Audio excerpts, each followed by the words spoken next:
اللهم اغفر لنا وللمؤمنين والمؤمنات والمسلمين والمسلمات الأحياء منهم والأموات.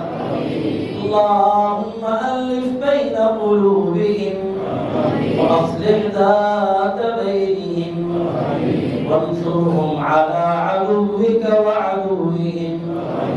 اللهم العن الكفرة الذين يصدون عن سبيلك ويكذبون رسلك ويقاتلون أولياءك.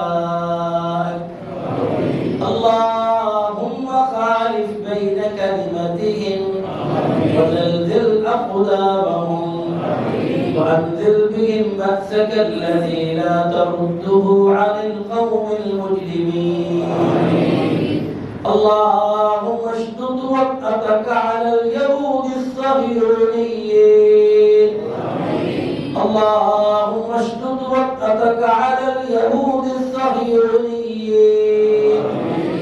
اللهم اشدد وطأتك على اليهود الصهيونيين.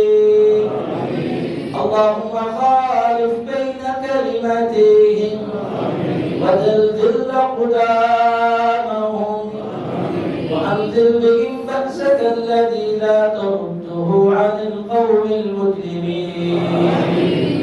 اللهم انصر إخواننا المجاهدين في غزة. اللهم انصر إخواننا المظلومين المحصورين في غزة. اللهم ثبت أقدامهم. اللهم ثبت قلوبهم. اللهم سدد رميهم. اللهم افتح لهم فتحا قريبا وافتح لهم فتحا مبينا. اللهم أعزنا ولا تذلنا. اللهم أكرمنا ولا تهنا. اللهم زدنا ولا تنقصنا. اللهم أعطنا ولا تحرمنا.